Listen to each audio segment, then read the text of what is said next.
മുന്നിലെ കാഴ്ച കണ്ട് അലീനയാകെ കിടുങ്ങിപ്പോയി. കാരണം ഇതുപോലുള്ള അവന്റെ മുഖഭാവം ആദ്യമായിട്ടാണ് അവൾ കാണുന്നത്. ശ്വാസത്തിനു വേണ്ടി മാളവിക ത്രിലോകിന്റെ കൈകളിൽ കിടന്ന് പിടഞ്ഞു. വേണ്ടടാ, വിട്ടേക്ക്. ഇവൾക്കൊന്നും നിന്റെ കൈകൊണ്ട് ചാവാനുള്ള അർഹത പോലും ഇല്ല, വിട്ടേക്കടാ. ഒരു നികൃഷ്ടജീവിയെ നോക്കുന്ന പോലെ ശിവ അറച്ചുകൊണ്ട് മാളവികയുടെ മുഖത്തേക്ക് നോക്കിക്കൊണ്ട് ത്രിലോകിനോടായി പറഞ്ഞു. പക്ഷേ ഈ സമയം ശിവയുടെ വാക്കുകളൊന്നും ത്രിലോക് കേൾക്കുന്ന കൂടെ ഉണ്ടായിരുന്നില്ല. അവൻ അകത്തേക്ക് കയറി വരുമ്പോൾ ശ്രുതിയുടെ മുഖത്തേക്ക് മാളവിക ജ്യൂസ് ഒഴിക്കുന്ന രംഗമാണ് ത്രിലോകിന്റെ കണ്ണുകളിൽ അവൻ അപ്പോൾ കണ്ടത്. അതുകൊണ്ട് തന്നെ തന്റെ ഉള്ള ശക്തിയെല്ലാം എടുത്ത് ത്രിലോക് മാളവികയുടെ കഴുത്തിൽ ആഞ്ഞമർത്തി. ഒരിറ്റ ശ്വാസത്തിനു വേണ്ടി മാളവിക അവന്റെ കയ്യിൽ കിടന്ന് പിടഞ്ഞു. അവളുടെ കണ്ണുകളെല്ലാം തുറിച്ചുന്തി. ത്രിലോകിന്റെ മുഖഭാവം കണ്ടിട്ട് ശ്രുതിക്ക് അവന്റെ അടുക്കലേക്ക് പോകുവാൻ തന്നെ ഭയം തോന്നി. പക്ഷെ അവനെ തടഞ്ഞിട്ടില്ലെങ്കിൽ അവൻ ഇപ്പോൾ മാളവികയെ കൊല്ലുമെന്ന് തോന്നിയ ശ്രുതി ഓടി വന്ന് ത്രിലോകിന്റെ കയ്യിൽ പിടിച്ചുകൊണ്ട് പറഞ്ഞു. വേണ്ട സാർ, വിട്ടേക്ക്, വിട്ടേക്ക്. അവർ ചത്തുപോകും, വിട്ടേക്ക്. വേണ്ടടാ, വിട്ടേക്ക്. ശിവയും അവനോട് കേണപേക്ഷിക്കും പോലെ പറഞ്ഞുകൊണ്ടേയിരുന്നു. ശ്രുതിയുടെ കണ്ണു നിറച്ചുകൊണ്ടുള്ള തന്നോടുള്ള അപേക്ഷ കേട്ടതും ത്രിലോക് മാളവിക എടുത്ത് ചുമരിലേക്ക് എറിഞ്ഞു. ചുമരിൽ ഇടിച്ചുകൊണ്ട് താഴേക്ക് ഊർന്നിരുന്നു പോയ മാളവിക ശ്വാസം ആഞ്ഞു വലിച്ചുകൊണ്ടേയിരുന്നു. ത്രിലോക് അലീനയെ നോക്കിയതും അലീന പേടിച്ച് വെള്ളമിറക്കിപ്പോയി. അവൾ തല വിലങ്ങനെ ആട്ടിക്കൊണ്ട് ത്രിലോകിനോടായി പറഞ്ഞു. സർ, ഞാനൊന്നും ചെയ്തിട്ടില്ല. അലീനയെ ഒന്ന് ഇരുത്തി നോക്കിക്കൊണ്ട് ത്രിലോക് ഓടി വന്ന് മാളവികയുടെ മുടിയിൽ കുത്തിപ്പിടിച്ച് അവളെ എഴുന്നേൽപ്പിച്ചു. വാടി ഇവിടെ. ത്രിലോകിന്റെ പിടുത്തത്തിൽ മാളവികയ്ക്ക് തന്റെ മുടി പിഴുതു പോകുന്നത് പോലെ തോന്നി. അവനോട് പ്രതിരോധിച്ച് നിൽക്കണമെന്നുണ്ട്. പക്ഷെ അവന്റെ കരുത്തിനു മുൻപിൽ അവൾ വെറും നിസ്സഹായായിപ്പോയി. മാളവികയുടെ മുടിയിൽ കുത്തിപ്പിടിച്ച് പുറത്തേക്ക് കൊണ്ടുവരുന്ന ത്രിലോകിനെ കണ്ട് സ്റ്റാഫുകൾ എല്ലാവരും എഴുന്നേറ്റ് നിന്നുപോയി. പുറകെ ശ്രുതിയും അലീനയും ശിവയും ഇറങ്ങി വന്നു. ത്രിലോക്, എന്താണ് നീ കാണിക്കുന്നത്? എന്നെ വിട്. ഓഫീസിലെ സ്റ്റാഫുകളുടെ മുന്നിലൂടെ പട്ടിയെ തല്ലും പോലെ തന്നെയും കൊണ്ട് ഇറങ്ങി വന്നത് നാണക്കേട് ഒപ്പും അടങ്ങാനാവാത്ത പകയും ഉള്ളിൽ തികട്ടി വന്നപ്പോൾ മാളവിക തന്റെ ഉള്ള ധൈര്യം വെച്ച് അവനോടായി ചോദിച്ചു. ഒരു നിമിഷം നടത്തം നിർത്തി ത്രിലോക് മാളവികയുടെ മുഖത്തേക്ക് നോക്കിയതും അവന്റെ തീക്ഷ്ണതയേറിയ കണ്ണുകളിലേക്ക് നോക്കുവാൻ മാളവിക ഒന്ന് ഭയന്നു. ആരാടി നിന്നോട് പറഞ്ഞത് എന്റെ ഓഫീസിലേക്ക് അനുവാദം കൂടാതെ വരാനും എന്റെ ക്യാബിന് കയറി ഇരിക്കുവാനും? ഇതിന് ഇന്നൊരവസാനം ഞാൻ കണ്ടിരിക്കും. വാടി. അതും പറഞ്ഞ് അവളുടെ കൈകളെ മുറുകെ പിടിച്ചുകൊണ്ട് ത്രിലോക് രണ്ടടി മുന്നോട്ട് നടന്ന് പിന്നീട് എന്തോ ആലോചിച്ച പോലെ തിരിഞ്ഞു നിന്നുകൊണ്ട് ശ്രുതിയോടായി പറഞ്ഞു. ശ്രുതി, എന്റെ കൂടെ വാ. അവൾ എപ്പോഴും അവൻ എന്തോ പറഞ്ഞതെന്ന് മനസ്സിലാവാതെ അവനെ തന്നെ നോക്കി നിൽക്കുകയായിരുന്നു. എന്റെ കൂടെ വരാനല്ലേ പറഞ്ഞത്? അവന്റെ അലർച്ചയിൽ ശ്രുതിയും സ്റ്റാഫുകളും കിടുങ്ങി വിറച്ചു പോയി. ശിവ വേഗം വന്ന് ശ്രുതിയുടെ കൈകളിൽ പിടിച്ചുകൊണ്ട് ത്രിലോകിന്റെയും മാളവികയുടെയും പിറകിലായി നടന്നു നീങ്ങി. ഇപ്പോൾ അവിടെ സംഭവിച്ച എന്താണെന്ന് അറിയാൻ വേണ്ടി അലീനയുടെ ചുറ്റും കൂടിയിരിക്കുകയാണ് സ്റ്റാഫുകൾ. പേടികൊണ്ട് അവിടെ നടന്ന കാര്യങ്ങളെല്ലാം അറിയാതെ തന്നെ വിളിച്ചു കൂവിപ്പോയി അലീന. അലീനയിൽ നിന്ന് എല്ലാം കേട്ടതും മാളവികയ്ക്ക് കിട്ടിയത് പോരാ എന്ന് അമൃത ബാക്കിയുള്ള സ്റ്റാഫുകളോട് പറഞ്ഞു. അവരും അത് ശരിവെച്ചു. കാരണം പുതിയൊരു പെൺകുട്ടിയാണെങ്കിലും ശ്രുതി ഒരു പാവമാണെന്ന് സ്റ്റാഫുകൾക്കെല്ലാം ഒരു ദിവസം കൊണ്ട് തന്നെ മനസ്സിലായിരുന്നു. കോവിലകത്തേക്ക് ഒരു ഇരുമ്പലോടെ ത്രിലോകിന്റെ കാർ വന്ന് നിന്നു.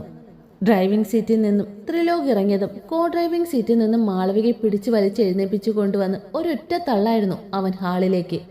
ആ സമയത്ത് ത്രിലോകിന്റെ അച്ഛനും അമ്മയും ഹേമയും മുത്തശ്ശിയും എല്ലാവരും അവിടെ ഇരിക്കുന്നുണ്ട്. അവരുടെ മുൻപിലേക്കാണ് ത്രിലോക് മാളവികയെ പിടിച്ചു തള്ളിയത്. മുഖത്തടിയേറ്റ് പാടുകളുമായി നിലത്തിരിക്കുന്ന മാളവികയെ കണ്ടതും മുത്തശ്ശി എഴുന്നേറ്റ് നിന്നുകൊണ്ട് ത്രിലോകിനോടായി ചോദിച്ചു. ത്രിലോക്, എന്താണിതൊക്കെ? ത്രിലോകിന്റെ ഈ പ്രവൃത്തിയിൽ മുത്തശ്ശിക്ക് നന്നായി ദേഷ്യം വരുന്നുണ്ടായിരുന്നു. എന്തിനാണ് നീ ഇവളെ ഇങ്ങനെ തല്ലിച്ചതച്ചത്? എന്റെ മോളെ. അപ്പോഴേക്കും ഹേമ വന്ന് മാളവികയെ എങ്ങനെയൊക്കെയോ പിടിച്ചെഴുന്നേൽപ്പിച്ചു. അവളുടെ അടികിട്ടിയ കവിളുകളെല്ലാം തലോടുന്നുണ്ടായിരുന്നു. എന്തിനാ ത്രിലോക് നീ എന്റെ മകളെ തല്ലിയത്? അതിനെ മാത്രം എന്ത് തെറ്റാ എന്റെ മോൾ ചെയ്തത്? ഹേമ ത്രിലോകിനെ നോക്കി ചീറിക്കൊണ്ട് ചോദിച്ചു. എന്ത് തെറ്റാ ചെയ്തതെന്നോ? എന്നോട് ചോദിക്കാതെ എന്റെ ഓഫീസിൽ കയറി വന്ന് എന്റെ ക്യാബിന് കയറി മുതലാളി ചമഞ്ഞിരുന്നു നിങ്ങളുടെ സീമന്തപുത്രി. അത് മാത്രമോ? ദാ നോക്ക്, ഇവളുടെ മുഖത്തേക്ക് അഹങ്കാരം മൊത്തി ഇവൾ കഴിച്ചുകൊണ്ടിരുന്ന ജ്യൂസ് എടുത്ത് ശ്രുതിയുടെ മുഖത്തേക്കായി ഒഴിച്ചു കളഞ്ഞു. നിങ്ങളുടെ സൽപുത്രി ഇങ്ങനെയാണോ മക്കളെ വളർത്തുന്നത്? വലിഞ്ഞു മുറുകിയ മുഖത്തോടെ ത്രിലോക് ഹേമയോട് അലറിക്കൊണ്ട് പറഞ്ഞപ്പോൾ മാളവികയുടെ ഈ പ്രവൃത്തി മൂലം ഹേമയ്ക്ക് വാക്കുകളില്ലായിരുന്നു അവനോട് പറയുവാൻ. എന്താ കുട്ടി ഞാനീ കേൾക്കുന്നത്? മുത്തശ്ശി സ്വരം അല്പം കടുപ്പിച്ചുകൊണ്ട് മാളവികയോടായി ചോദിച്ചു. അത് പിന്നെ മുത്തശ്ശി, ഞാൻ ഇവൾ എന്നോട് മോശമായി പെരുമാറി. അപ്പോഴത്തെ എന്റെ ദേഷ്യത്തിൽ ഞാൻ അറിയാതെ. വേണ്ട മാളവിക, എനിക്കറിയാം നിന്നെ. ശ്രുതി ഒരു പാവമാണ്. അവൾ നിന്നോട് ഒന്നും തിരിച്ചു പറയില്ലെന്ന് എനിക്കുറപ്പുണ്ട്. ശിവ ഇടയിൽ കയറി മാളവികയോടായി പറഞ്ഞു.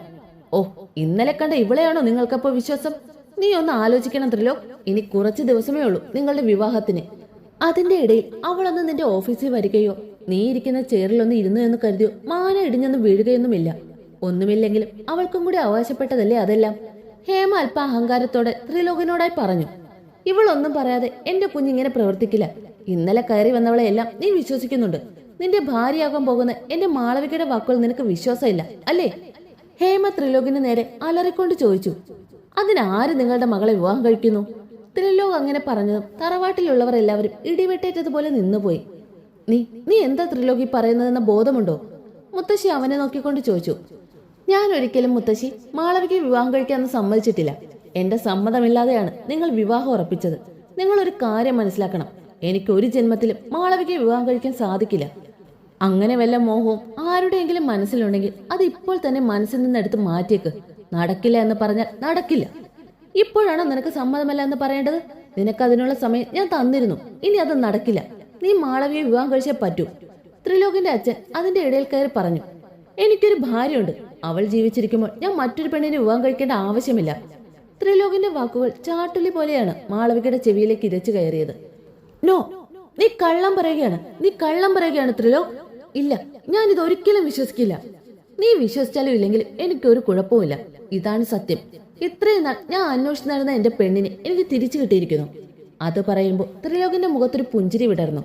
ഇത്രയും നേരം ഗൗരവത്തോടെ സംസാരിച്ചു നിന്നവന്റെ മുഖത്തെ പുഞ്ചിരി വിടരുന്നത് കണ്ട് അവിടെ നിന്ന് എല്ലാവരും അന്തം വിട്ട് നിന്ന് പോയി. എന്തൊക്കെയാണ് മോനെ നീ പറയുന്നത്? മുത്തശ്ശിക്കൊന്നും മനസ്സിലാകുന്നില്ല. നീ സ്നേഹിച്ച പെൺകുട്ടിയോ? അപ്പോൾ അങ്ങനെ ഒരു പെൺകുട്ടി ഉണ്ടായിരുന്നോ? നിനക്ക് അവളെ തിരിച്ചു കിട്ടിയോ? നീ എന്താ ഭാര്യ എന്ന് പറയുന്നത്? എനിക്കൊന്നും മനസ്സിലാകുന്നില്ലല്ലോ മോനെ. മുത്തശ്ശി എന്തോ ഒരു ആലോചനയിൽ അങ്ങനെ ചോദിച്ചതും ഹേമയും മാളവികയും തരിച്ചു നിന്നുകൊണ്ട് ത്രിലോകിന്റെ വാക്കുകൾ കേൾക്കുവാനായി ആകാംക്ഷയോടെ കാത്തിരുന്നു. അവരുടെ അപ്പോഴത്തെ മുഖഭാവം എന്താണെന്ന് നിർവചിക്കാൻ കൂടി സാധിച്ചില്ല. ഞാൻ സ്നേഹിച്ചിരുന്ന എന്റെ പെണ്ണ് അവളെ എനിക്ക് ദൈവമായിട്ട് തന്നെ കണ്ടെത്തി തന്നു മുത്തശ്ശി. ഞാൻ അവളെ മാത്രമേ വിവാഹം കഴിക്കൂ. ആരാണ് അവൾ മോനെ? ആകാംക്ഷഭരിതമായ ത്രിലോകിന്റെ നാവിൽ നിന്നും ആ പെൺകുട്ടിയുടെ പേര് കേൾക്കുവാൻ ആഗ്രഹിച്ച അവരെല്ലാവരും അവനെ തന്നെ ഉറ്റുനോക്കി നിൽക്കുമ്പോൾ ഒരു വിറയലോടെ താഴേക്ക് തന്നെ നോക്കി നിൽക്കുകയായിരുന്നു ശ്രുതി. ഇനി എന്ത് സംഭവിക്കുമെന്ന് അറിയാതെ. ഈ സമയം ത്രിലോക പെൺകുട്ടിയുടെ പേര് പറഞ്ഞു കഴിഞ്ഞാൽ അവളെ എങ്ങനെ കൊല്ലാമെന്ന് ചിന്തിക്കുകയായിരുന്നു മാളവിക. പകയിരുന്ന കണ്ണുകളോടെ അവൾ ത്രിലോകിന്റെ മുഖത്തേക്ക് തന്നെ നോക്കി നിന്നു. എല്ലാവരും ആകാംക്ഷാഭരിതരായി ത്രിലോകിന്റെ നാവിൽ നിന്ന് കേൾക്കുന്ന ആ പെൺകുട്ടിയുടെ നാമം കേൾക്കാൻ വേണ്ടി കാതോർത്ത് നിന്നു. മുത്തശ്ശി എന്നോടിപ്പോൾ ക്ഷമിക്കണം. കാരണം ഞാൻ ആ പെൺകുട്ടിയുടെ പേര് ഇപ്പോൾ പറയുന്നില്ല. കണ്ടില്ലേ അമ്മേ, ഇവൻ നമ്മളെ എല്ലാവരും പറഞ്ഞു ചതുക്കുകയാണ്. അങ്ങനെ ഒരു പെണ്ണില്ല. അതുകൊണ്ടാണല്ലോ ഇപ്പോൾ ത്രിലോക് ഇങ്ങനെയൊക്കെ പറയുന്നത്. ഹേമ ഉറഞ്ഞു തുള്ളിക്കൊണ്ട് മുത്തശ്ശിയോടായി പറഞ്ഞു. ആണോ ത്രിലോക്, നീ വീണ്ടും ഞങ്ങളെ ചതിക്കാൻ വേണ്ടിയാണോ ഇങ്ങനെയൊക്കെ പറയുന്നത്? മുത്തശ്ശി ഗൗരവഭാവത്തോടെ ത്രിലോകിനോട് ചോദിച്ചു. നോ മുത്തശ്ശി, എനിക്ക് മുത്തശ്ശിയുടെ മുഖത്ത് നോക്കി കള്ളം പറയേണ്ട ആവശ്യമില്ല. പിന്നെ ഈ വിവാഹം നടക്കില്ല എന്ന് പറഞ്ഞാൽ നടക്കില്ല. അതിനെനിക്ക് ഇല്ലാത്തൊരു പെൺകുട്ടിയെ ഉണ്ട് എന്ന് കാണിച്ച് നിങ്ങളുടെ മുന്നിൽ ഒരു നാടകം കളിക്കേണ്ട ആവശ്യമില്ല. ഈ ത്രിലോകിന്റെ മനസ്സിൽ ഒരുവളേ ഉള്ളൂ. അവൾ എന്റെ ഭാര്യയാണിപ്പോൾ. അതുകൊണ്ട് തന്നെ മറ്റൊരുവളെ ഞാൻ വിവാഹം കഴിക്കുമെന്ന് നിങ്ങളാരും സ്വപ്നത്തിൽ പോലും കരുതേണ്ട. ഇത്രയും നാൾ നിങ്ങളെല്ലാം പറയുന്നത് ഞാൻ മൂളി കേട്ടുകൊണ്ടിരുന്നത് എനിക്ക് അവളെ കണ്ടുപിടിക്കാൻ കുറച്ച് സാവകാശം വേണ്ടിയിരുന്നു. ഇപ്പോൾ എനിക്ക് അവളെ കണ്ടുകിട്ടിയിരിക്കുന്നു. എനിക്കായി വിധിച്ചവളാണ് അവൾ. അതുകൊണ്ട് തന്നെയാണ് എനിക്ക് അവളെ ദൈവമായിട്ട് കൺമുന്നിൽ കൊണ്ടെത്തിച്ചു തന്നത്. ഓഹോ, കാര്യങ്ങളൊക്കെ അതുവരെ എത്തിയല്ലേ?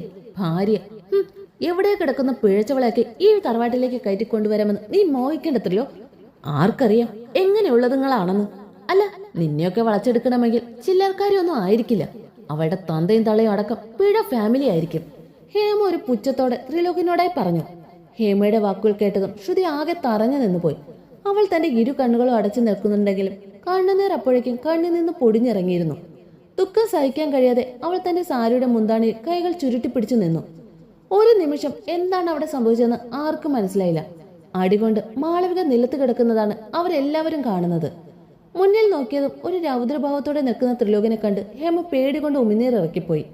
മറ്റുള്ളവരുടെ അവസ്ഥ മറിച്ചല്ലായിരുന്നു. ത്രിലോകിനെ നോക്കാൻ ഭയമുണ്ടെങ്കിലും അവനെ നേരെ ചീറിക്കൊണ്ട് ചോദിച്ചു ഹേമ. എടാ, നീ എന്റെ മോളെ? ശബ്ദിക്കരുത്. നിങ്ങൾ ഇനിയും എന്റെ പെണ്ണിനെ കുറിച്ച് എന്തെങ്കിലും മോശമായി പറഞ്ഞാൽ ഇപ്പോൾ നിങ്ങളുടെ മകളുടെ മുഖത്ത് കിട്ടിയ അടി ഇനി നിങ്ങളുടെ മുഖത്തായിരിക്കും കിട്ടുക. പ്രായത്തിന് മുതിർന്നതും സ്ഥാനം കൊണ്ട് അപ്പച്ചി ആയതുകൊണ്ട് മാത്രമാണ് ഞാൻ നിങ്ങളുടെ മേൽ കൈവയ്ക്കാത്തത്. എന്നെ കൊണ്ട് വെറുതെ അത് ചെയ്യിപ്പിക്കരുത്. എനിക്കങ്ങനെ ആരോടും യാതൊരു കടപ്പടം സൂക്ഷിക്കുന്ന ആളല്ലേ ഈ ത്രിലോക്. ഹേമയുടെ അടുക്കലേക്ക് കുറച്ചുകൂടി നീങ്ങി നിന്നുകൊണ്ട് ത്രിലോക് അവർക്ക് നേരെ കൈവിരൽ ചൂണ്ടിക്കൊണ്ട് പറഞ്ഞു. മേലെ ഇപ്പോൾ നിങ്ങൾ പറഞ്ഞ പോലെ എന്റെ പെണ്ണിനെ പറ്റി മോശമായി ചിത്രീകരിച്ചാൽ. അത്രയും നേരം ദേഷ്യം കൊണ്ട് വലിഞ്ഞു മുറുകിയ മുഖത്തോടെ നിന്നവൻ വന്യമായൊന്ന് പുഞ്ചിരിച്ചു. ഈ ത്രിലോകിനെ ശരിക്കും നിങ്ങൾക്കാർക്കും അറിയില്ല. വെറുതെ എന്റെ ഉള്ളിലെ രാക്ഷസനെ പുറത്തെടുപ്പിക്കരുത്. അത് നിങ്ങൾക്ക് നല്ലതിനാകില്ല. എല്ലാവരും കേൾക്കുവാൻ വേണ്ടി പറയുകയാണ് ഞാൻ. മാളവികയുമായിട്ട് നിങ്ങൾ തീരുമാനിച്ച ദിവസം എന്റെ വിവാഹം നടന്നിരിക്കും. പക്ഷെ വധു ഞാൻ ഇഷ്ടപ്പെട്ട എന്റെ പെണ്ണായിരിക്കും, എന്റെ ഭാര്യ. അവളെ ഞാൻ എല്ലാവരുടെ മുന്നിൽ വെച്ച് ഒരിക്കൽ കൂടെ താലി ചാർത്തുന്നതാണ്. അതുവരെ നിങ്ങൾ ആരും എന്റെ പെണ്ണിനെ കുറിച്ചുള്ള യാതൊരു കാര്യവും അറിയണ്ട.